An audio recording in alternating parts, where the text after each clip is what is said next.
오늘은 로마서 12장 14절부터 21절까지 말씀입니다. 로마서 12장 14절부터 21절까지 로마서 12장 14절부터 끝절까지 말씀입니다. 교독하겠습니다. 너희를 박해하는 자를 축복하라. 축복하고 저주하지 말라. 즐거워하는 자들과 함께 즐거워하고 우는 자들과 함께 울라. 서로 마음을 같이하며 높은 데 마음을 두지 말고 도리어 낮은 데 처하여 스스로 지혜 있는 채 하지 말라. 남에게도 악을 악으로 갚지 말고 모든 사람 앞에서 선한 일에 동무하라. 할 수 있거든 너희로서는 모든 사람과 더불어 화목하라. 내 사랑하는 자들아, 너희가 친히 원수를 갚지 말고 하나님의 진노하심에 맡기라. 기록되었으되 원수 갚는 것이 내게 있으니 내가 갚으리라고 주께서 말씀하시니라. 내 원수가 줄이거든 먹이고 목마르거든 마시게 하라. 그러함으로 내가 숯불을 그 머리에 쌓아 놓으리라. 악에게 치지 말고 선으로 악을 이기라. 아멘. 오늘은 로마서 12장 14절부터 21절 본문을 통해 거룩한 산제물로 드리라 세 번째 시간 같이 은혜를 나누기를 원합니다. 우리는 지난 시간에 본 것이 교회는 지체가 어떻다고요? 다양하다 그랬습니다. 다양하다는 것은 나쁜 게 아니에요. 왜냐하면 하나님이 주신 것이니까.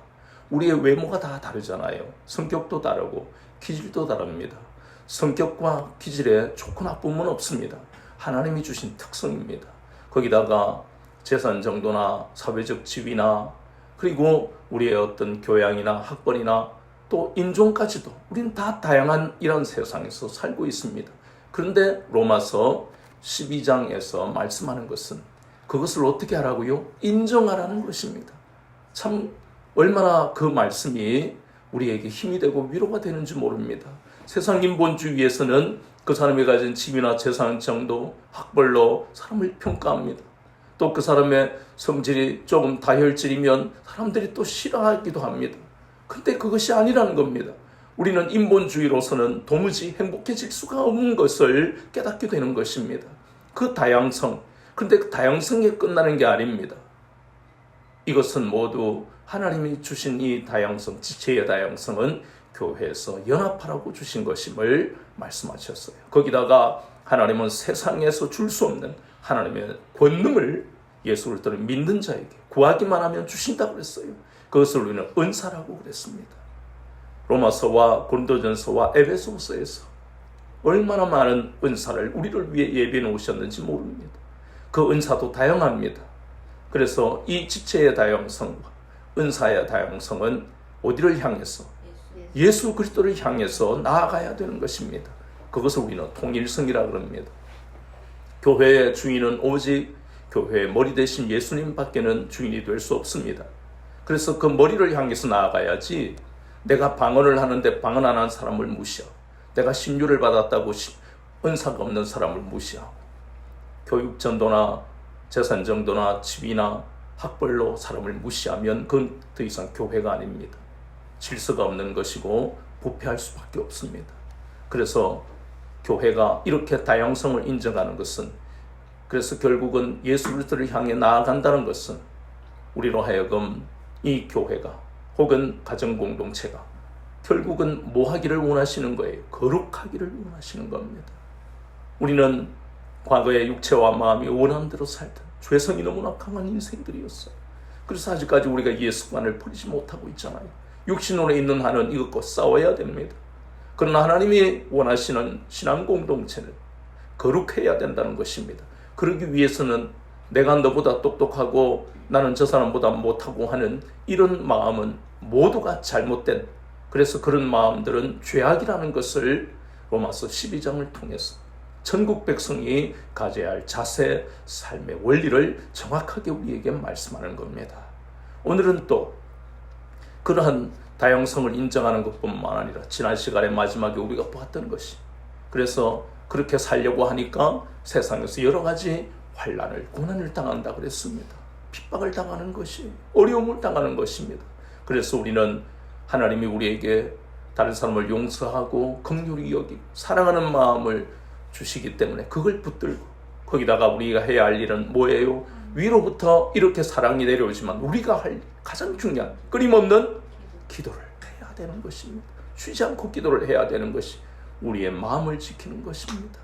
그래서 그러한 말씀 우리가 지난 시간에 보았고, 오늘 우리가 보는 것은 구체적으로 우리가 이제 교회가 어떠해야 하는가 하는 것을 보았다면, 이제 세상에서 우리가 어떻게 살아야 하는가 하는 그 원리를 말씀하는 겁니다. 14절에 보니까 너희를 박해하는 자를 어떻게 하라고요? 축복하라.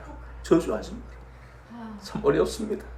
15절도 보니까 즐거워하는 자들과 함께 즐거워하고 우는 자들과 함께 울으라고 했습니다. 그래서 이 16절부터 계속해서 나오는 말씀들이 하나하나가 참 쉽지가 않습니다.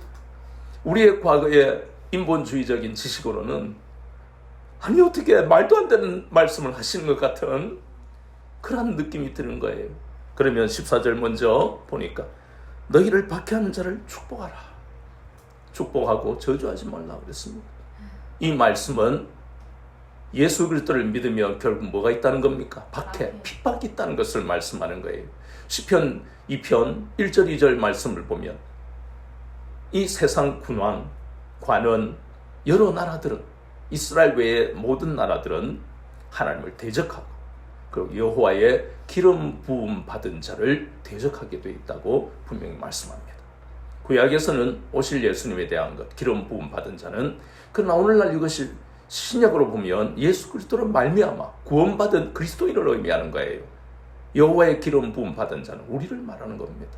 우리를 대적하는 것이 성경에 이미 기록되어 있습니다. 하나님 그걸 아시는 거예요. 거기다가 구체적으로 요한복음 15장 19절, 18절, 19절을 보니까 세상이 우리를 미워한다 그랬잖아요. 우리를 괴롭힌다 그랬습니다. 그 이유를 정확하게 말씀합니다. 구약에서는 감추어진 그 진리의 말씀이 예수님의 복음으로 풀리잖아요. 왜 미워합니까? 세상이 예수님을 미워하기 때문에 싫어하는 거예요.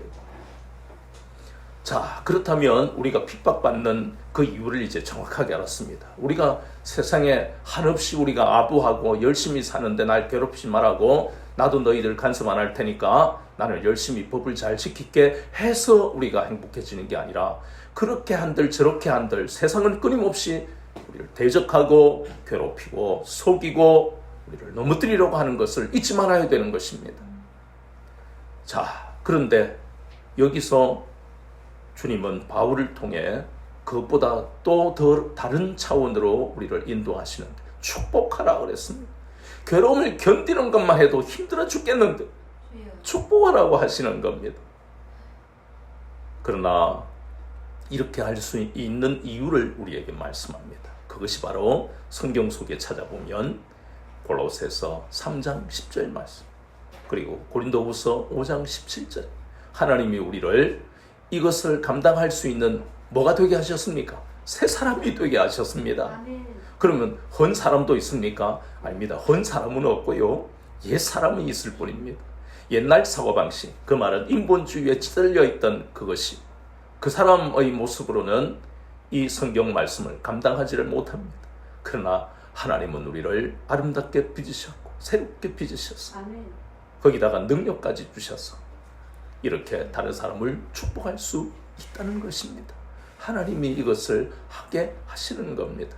거기다가 두 번째, 또 15절에 보니까 어떻게 하라고요? 즐거워하는 자와 즐거워하고 우는 자와 함께 울어라.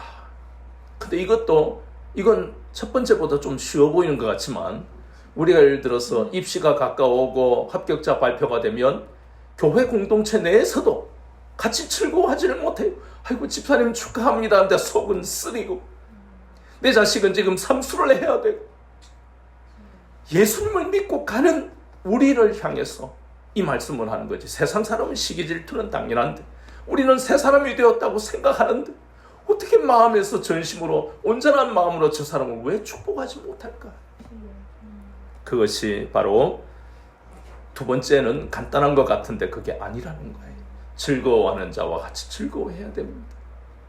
우리가 이 땅에 많은 청년들이 취업을 못하고 혹은 결혼을 못하고, 결혼해서도 여러 가지 어려움을 겪을 때 취업한 친구를 만나고 집을 장만하고 결혼한 친구를 만나면 마음이 무겁습니다.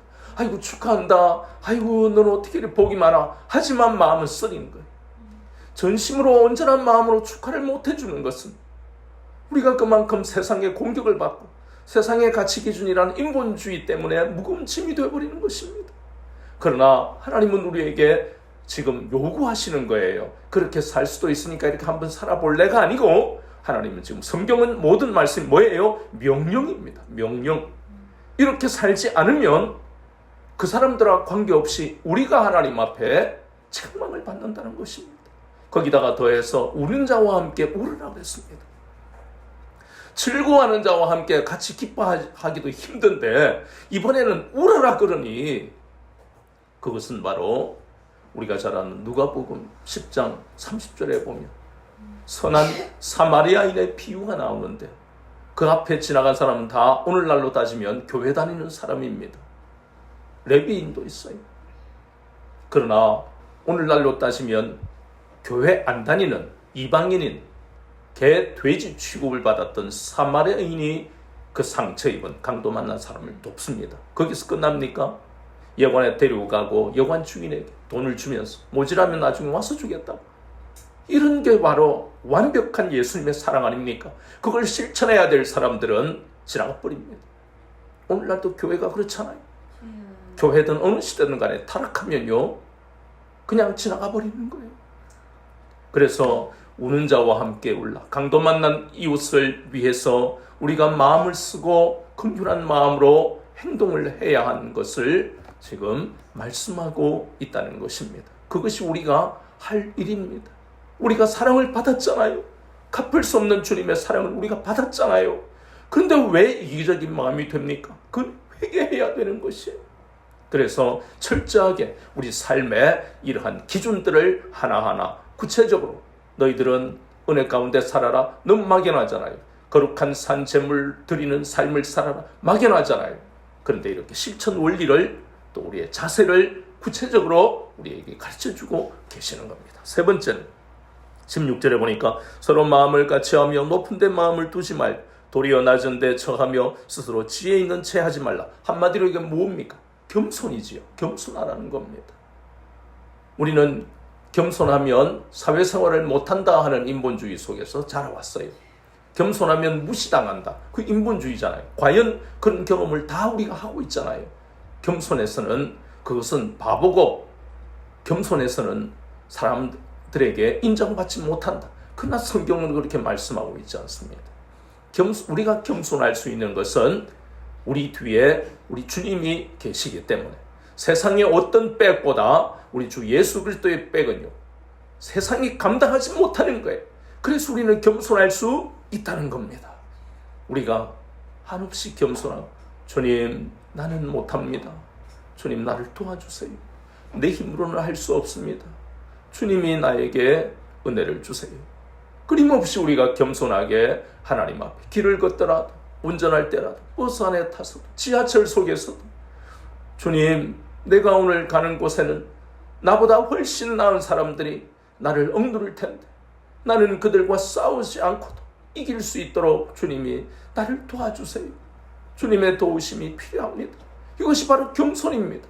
이런 겸손한 마음으로 주님을 섬기는 사람은 남들에게, 세상 사람이 갑이 되어서 을을 괴롭히는 그런 사람과 다른 인생으로 살아요. 우리가 하나님의 은혜로 갑이 되었을 때라도 세상 사람처럼 살지 않고 남을 돕고 남의 연약함을 감싸 안을 수 있는 사람으로 살아갈 수 있다는 겁니다.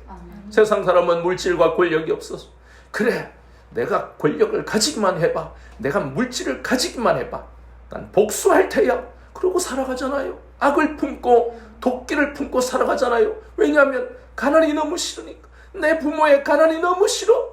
나는 절대로 가난하게 안 살 거야. 내 부모는 힘도 없어, 배운 것도 없어. 그래서 나는 검사하고 의사하고 결혼할 거야. 그러지 않으면 세상을 살아갈 수가 없습니다. 그런데 그 사람들이 살아가는 방법을 보면 여전히 자기를 괴롭혔던 사람처럼 여전히 자기도 갑질하고 있는 거예요. 교회 다니도 하면 소용없어요. 그래서 우리는 끊임없이 옛 사람을 내려놔야 된다는 이유가, 새 사람이 되었다는 것은 새로운 가치관을, 새로운 사고방식을 하나님 나라에서는 하나님은 필요로 하시고 요구하시는 거예요. 그래서 끊임없이 우리는 겸손하게, 겸손해도 세상은 우리를 무시할 수 없습니다. 만약에 무시한다면 하나님이 그 원수를 갚으시는 거예요. 우리는 그냥 겸손하게 가면 하나님이 우리를 괴롭히고 무시하는 사람, 하나님이 징계하시는 것. 원수 갚는 것은 하나님께 있기 때문에 끊임없이 우리는 겸손하게 살아야 한다는 것입니다. 그리고 17절부터 21절까지의 그 말씀은 네 번째 나오는 성도의 세상을 향한 삶의 원리 그리고 자세가 참 어렵습니다. 보세요. 거기 보니까 모든 사람과 화목하라. 그리고 원수를 네가 갚지 말. 또 17절에는 악으로 갚지 말고 선으로 21절 보니까 선으로 악을 이기라. 더 어렵습니다. 첫 번째, 두 번째, 세 번째보다 17절부터 21절까지 나오는 말씀이 더 어려운 것 같아요. 그냥 이 말씀을 쉽게 우리가 어떻게 이해합니까? 무조건 당하라는 말입니까? 이런 생각밖에 안 돼요. 내가 억울한 일을 당한데 고소도 못하고 그냥 당하고 있어야 됩니까? 참 이해하기 힘든 세상에서 이런 방법으로 살아가서는 도무지 손해밖에 안 날 것 같은 말씀을 하십니다. 그러나 이 말씀을 이해하기 전에 우리가 가져야 할 마음의 자세는요, 하나님은 신실하시다는 것을 잊어서는 안 됩니다. 어떤 말씀이 우리가 이해하지 못할 뿐이지 하나님은 이 말씀 속에 놀라운 비밀을 감춰놓고 우리를 도우신다는 것을 잊지 말아야 하는 것입니다. 하나님의 편팔과 능하신 손은 이렇게 살아가는 자를 반드시 도우신다는 것을 망각해서는 안 됩니다. 이것을 오해하고 이것을 받아들이지 않는 사람에게는 아직까지 그 마음속에, 그 머릿속에 뭐가 안 빠졌기 때문에 인본주의 지식이 안 빠졌기 때문입니다. 이럴 때는 이 말씀을 붙들고 혹은 이해 안 되는 구절이 나오면 하나님 그렇습니다. 내가 아직 부족하고 인본주의가 강해서 도무지 이 말씀을 모릅니다. 하나님 이 말씀을 풀어주세요. 이 말씀을 깨닫게 해주세요. 그것이 바로 우리의 기도가 되어야 되는 거예요. 그러지 않고 내가 아는 서푼어치도 안 되는 그 학벌과 능력을 가지고 그 말씀을 이해한다는 것이 바로 교만이고 죄라는 겁니다. 그래서 끊임없이 내가 그것을 깨닫지 못했어. 내가 바리새인이 안 되도록 내가 아는 지식으로만, 내가 아는 신앙 연수로만 그 말씀을 받아들이지 않고 하나님이 직접 나에게 레마가 되도 혼과 영과 관절과 골수가 찔러 쪼개어지는 체험을 하게 해주세요. 그것이 바로 하나님 앞에 겸손하게 선자의 고백이 되어야 된다는 것입니다. 자, 그렇다면 결국 이 네 번째 나오는 이렇게 악을 악으로 대하지 말고 선으로 악을 이겨라 하는 것은, 이것은 바로 시편 9편 8절에 나오는, 한번 찾아볼까요? 시편 9편 8절에 나오는, 한번 하나님 말씀하신 것을 우리가 찾아봅니다. 9편 8절에 보니까, 자, 시편 9편 8절에 한 목소리로 같이 읽어봅니다. 시작. 공의로 세계를 심판하시며 정직으로 만민에게 판결을 내리시로다. 아멘. 그럼 보세요. 세상 판사도 검사도 변호사도 물론 그들은 법을 공정하게 지키려 하지만 한 소수의 사람들은 법을 공정하게 지키지 않더라는 겁니다. 그래서 이 시편 9편 8절을 보면 그래, 그렇구나. 하나님만 공의로 정직으로 판결하시는 분이구나. 그걸 우리 확신하게 된다는 겁니다. 그래서 이런 하나님을 여러 가지 하나님의 속성 중에 공의의 하나님이라고 하는 겁니다. 우리의 모든 억울함을 하나님만 풀어주실 수 있다는 겁니다.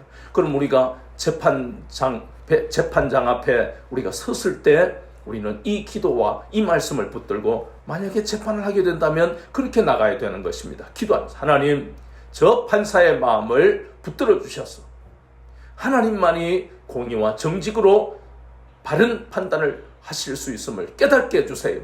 하나님이 저 판사를 붙들어 주셔서 정직하게 법대로 판결하게 해주세요. 우리는 끊임없이 그 기도를 하고 만약에 그렇게 판사 앞에 섰을 때는 그 기도를 해야 되는 것이에요. 세상은 불의하잖아요. 어떤 계산으로 어떤 생각으로 할지 우리는 모르는 거예요. 항상 사람이 악하기 때문에. 그래서 우리는 공의의 하나님 앞에 하나님이 하시는 것을 인정하고 받아들여야 되는 것입니다. 우리는 재판장이 아니에요. 우리는 심판자가 아니라는 것입니다. 말씀을 바로 우리가 여기에서 보면서 그것을 깨닫게 된다는 것입니다. 그런데 우리가 이 첫 번째, 두 번째, 세 번째, 네 번째를 읽어보니까 결론이 뭡니까? 하나하나 천국 백성으로서의 삶의 원리가, 삶의 자세가 세상에서 살아가는 방법이 쉬워요? 너무너무 어려워요. 너무너무 어렵다는 겁니다. 그러나 우리가 여기에서도 오해해서는 안 됩니다. 착각할 필요도 없습니다. 복잡할 필요도 없습니다. 이런 삶의 원리에 대해서 이렇게 우리에게 말씀하시는 하나님은 이렇게 살도록 우리를 인도하신다는 걸 잊지 마시기 바랍니다. 하나님은 어떤 방법으로든 우리가 이 삶의 원리가 너무 어렵다는 걸 하나님이 아시기 때문에, 그래서 하나님의 방법으로, 아까 우리가 앞에서 보았던 교회에는 성도들이 어떻게 신앙생활을 한다고요? 뭐대로요? 믿음의 분량대로 신앙생활을 한다고 했어요. 모두가 다 믿음이 강한 자가 될 수 없습니다. 대부분의 사람들은 믿음이 약한 자인 거예요.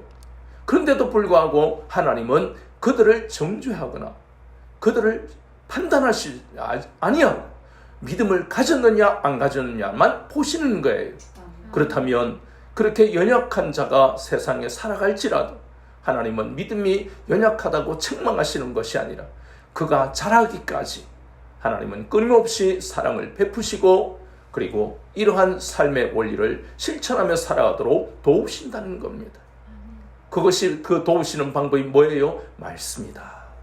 그래서 하나님의 도우심을 받고 싶은 사람은 바로 말씀을 붙들어야 되는 것이다. 말씀은 안 붙들면 하나님이 도우시는데 그 도우심을 느낄 수 있어요? 못 느끼는 거예요. 하나님은 말씀을 통해 우리와 음성을, 즉 대화를 하고 싶어 하시는 거예요. 우리가 올리는 기도는 때때로 우리 감정대로 기도하기 때문에 하나님의 음성을 듣기가 쉽지가 않습니다. 그러나 말씀을 붙들면 말씀이 곧 하나님이시기 때문에 하나님의 세미한 음성을 정확하게 들을 수가 있는 것입니다. 그래서 성경을 보면 이렇게 살아가기를 작정하고 열심히 애쓰고 수고하는 사람들의 모습 속에서 아, 그렇구나, 하나님이 도우시구나. 예를 들어 사무엘상 24장 그리고 26장에 보면 다윗은 아무 죄도 없는데 그 밑에 있는 신하들과 사울이 또 힌트를 주어서 죄도 없는 다윗을 범죄자로 만들어버렸죠. 사울을 대적하고 말이지, 그리고 전복하려고, 이 정권을 전복하려고 하고 없는 죄를 만들어가지고 사울은 그걸 알게 모르게 살짝이 그런 힌트를 주겠죠. 그래서 나쁜 사람으로 만들어 놓고, 그래서 날마다 쫓겨가는, 나라를 구한 그 가장 충성스러운 신하를 그렇게 만들어버립니다. 얼마나 억울하겠어요. 그런데 그 억울하게 살아 이러한 힘든 고통과 핍박 속에서도 오늘 우리가 보았던 이 하나님 나라의 삶의 원리와 세상을 어떻게 살아갈 것인가 하는 것이 좋은 예가 되잖아요. 다윗은 사울을 죽일 수 있는 기회를 두 번이나 만난 그것이 사무엘상 24장과 26장입니다. 이 나쁜 놈, 안 죽이라도 그냥 저주를 얼마나 분을 품고, 정말 그렇잖아요. 아무 죄도 없는데 쫓기니까 얼마나 마음이 복잡하고 힘들고 밤에 잠이 오겠어요. 우울증에 걸려도 이상하지 않을, 정말 자살하고 싶은 그런 심정의 상황인데, 그래서 아비새가 옆에 있다가 막 죽이죠. 스루야의 아들아, 네가 무슨 상관이 있느냐. 하나님이 이렇게 하신다면, 그러면 우리가 기름 부음 받은 이 왕을 죽일 수가 없는 것이다. 그것은요, 이사야서 말씀에도 똑같은 말씀이 나옵니다. 사무엘 하에도, 사무엘 하 16장이 똑같잖아요. 거기에 보면 시므이가 아까 우리가 봤던 24장 26장 사울이 나오지만 사울의 친족이에요. 그게 막 사울의 그 베냐민 지파의 이 사람이 흥분해서 막 다윗 네가 지금 쫓겨나는 게 다 사울을 죽였기 때문이야. 넌 저주받을 거야. 이러니까 또 아비새가 막 죽이자. 그러니 놔둬라. 하나님이 저 시므이를 통해서 내가 드려야 할 말이 있다. 하나님이 하시는 거라면 받아들여야 된다. 그러나 나는 죄가 없기 때문에 하나님이 분명히 저 사람을 징계하실 거니까 우리가 할 수는 없는 거다. 이것이 뭐예요? 와, 진짜 다윗 신앙 좋다. 이걸 우리가 이야기하지 말고 로마서에서 말씀하는, 이제 우리가 하나님 나라 백성이 되고 하나님의 영광과 특권을 누리는 새 사람이 되었다면 어떤 삶의 원리를 가지고 세상을 살아갈 것인가? 용서하는 거예요. 하나님이 이것을 감당하도록 용서하는 마음을 우리에게 주신다는 겁니다. 우리가 혈기를 부리고 분노의 칼을 붙들면, 그것이 사무엘상 25장이잖아요. 다윗은 온전하지 못한 인생이니까 그런 실수를 할 때의 모습은 뭐예요? 결국은 실패로 끝나는 거예요.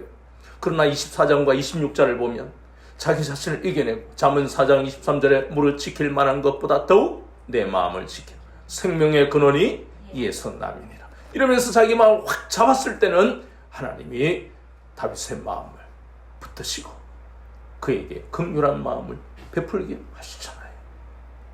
이것뿐만 아니라 우리가 잘 아는 창세기 50장, 요셉은 정말 기가 막힌 일, 형제들이 자기를 죽이려 하고 노예로 팔아버린 이 끔찍한 만행을 저질렀지만 그는 끊임없는 하나님의 연단 속에서 마침내 창세기 50장, 내가 용서한다. 나는 심판자가 아니다. 그러면서 형제를 용서하는 그 대단한 부분은 요셉만 할 수 있고 다윗만 할 수 있는 게 아니라는 겁니다. 우리가 하는 것이 아니고 우리가 받아들이기만 하면 하나님이 우리 마음에 오셔서 용서의 사람이 되게 하시고 사랑의 사람이 되게 하신다는 겁니다. 하나님의 능력이 임하지 않으면 이런 일은 불가능하다는 거 우리가 잘 알잖아요. 그래서 결국은 이 네 가지 구체적인 삶의 원리와 세상을 살아가는 성도의 자세와 그러한 방법을 생각해 볼 때, 그렇구나, 얼마나 억울한 일을 우리가 당하고 이해할 수 없는 일을 당하고 거기다 더해서 축복하라 그러고 같이 울으라 그러고 그러한 모든 것들이 너무나 우리에게는 힘든 그러한 원리들이고 말씀이지만 어떻게 해야 된다는 걸 우리가 이제 깨닫습니까? 하나님께 맡기라는 겁니다. 우리 앞에 닥친 이 상황을 맡기는 게 바로 기도잖아요. 그래서 앞에서 말씀하는 것이, 성도는, 이 땅의 성도들은 끊임없이 쉬지 않고 기도해야 하는 이유가, 이런 상황을 때때로 우리가 잘못해서 교회 내의 사람들한테, 사랑하는 우리 교회 내 교우들에게 혹은 세상에서 심지어 가족들에게도 감정이 상하고 자존심이 상하면 분노와 혈기의 칼을 사무엘상 25장처럼 끄집어내잖아요. 이야 이뭐 이러니까 저 교회 다닌다고 하는데, 그러든 말든 내가 억울하고 분통이 터지고 네가 그렇게 하면 안 되지 이러면서 이 세상 이야기가 아니라 거룩해야 할 가정과 교회 내에서도 얼마든지 이 일이 일어날 수 있다. 물론 죄죠. 그러나 그것이 뭐예요? 고린도서 4장 7절 말씀, 우리가 연약하다는 증거입니다. 그것을 우리는 정죄하면 안 됩니다. 참 저렇게 하고 있는 누군가, 나의 형제이기도, 내 부모이기도 하고 내 자녀이기도, 남편, 아내이기도 한데 그때는 같이 맞받아 싸우면 안 되고, 참 우리가 이렇게 연약하구나. 이렇게 지난달에 은혜 받고 지난주에 은혜 받았는데 내가 이 모습밖에 안 되고, 연약한 것을 받아들여야 한다는 겁니다. 그러면서 연약한 데서 고백하고 거기에서 멈춰버리면 안 되지요. 하나님, 그래서 하나님의 말씀을 붙들고 구체적으로, 그래서 우리에게 하나님은 끊임없이 사랑의 마음을 주시고 용서의 마음을 주시고 긍휼한 마음을 가지게 하시는 거구나. 그럼 고백해야죠. 하나님, 나에게 용서의 마음을 주세요.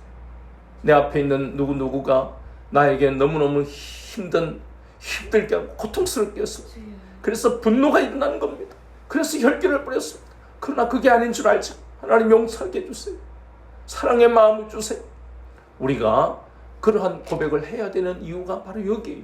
그리고 앞에서 또 이런 사람이 교회 내에서 나를 힘들게 하면, 그래서 하나님이 지체의 다양성을 말씀하셨구나.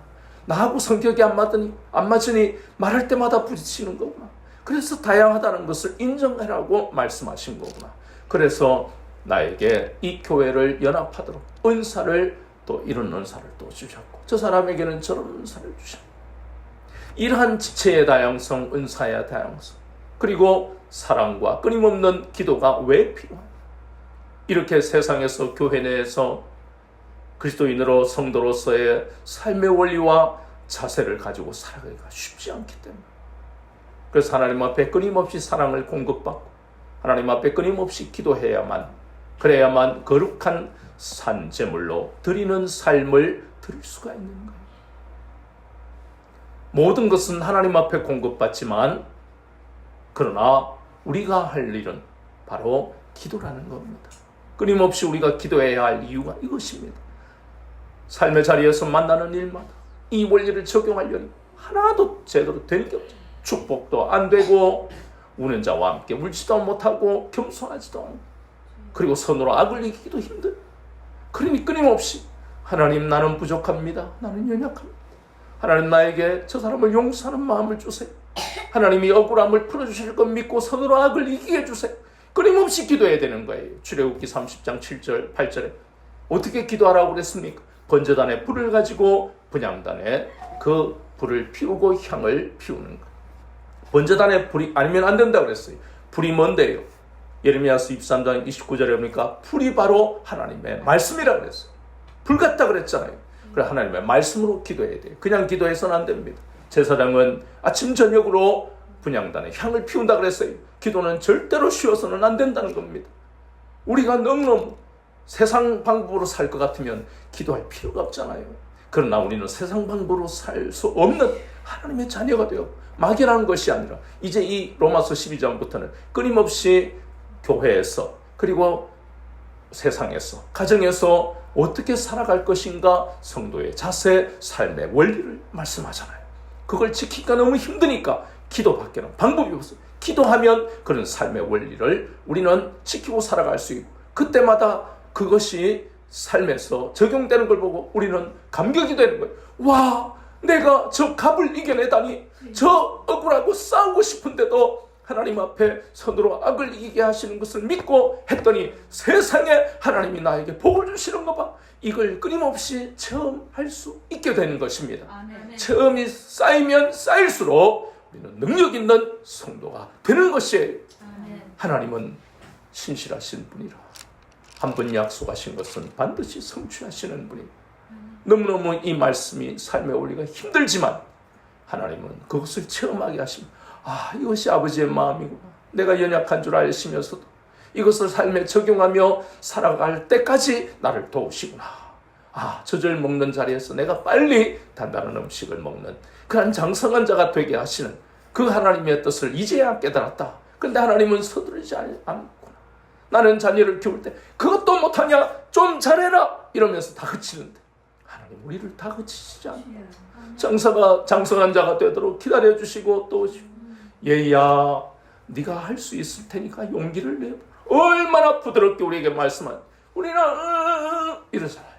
그래서 끊임없이 우리는 말씀을 통해서 겸손을 배우고 삶에 참 어렵게 적용했지만 그 말씀대로 살아가니까 하나님은 우리가 한 가지밖에 실천하는, 하나님은 30배, 60배, 100배의 삶의 결실을 우리에게 보이십니다. 그러면서 우리는 감격하는 거예요. 하나님의 사랑이 얼마나 깊고 넓은지를 체험하게 되니까 세상을 이길 힘과 용기와 믿음이 날마다 우리 속에서 조금씩 자라게 된다는 것입니다. 이러한 삶의 원리를 교회에서, 그리고 세상에서, 여러분의 가정에서 실천하면서 하나님의 영광을 체험하고 하나님의 능력을 체험하며 살아가는 여러분 되시기를 주 예수 그리스도 이름으로 축원합니다. 아멘.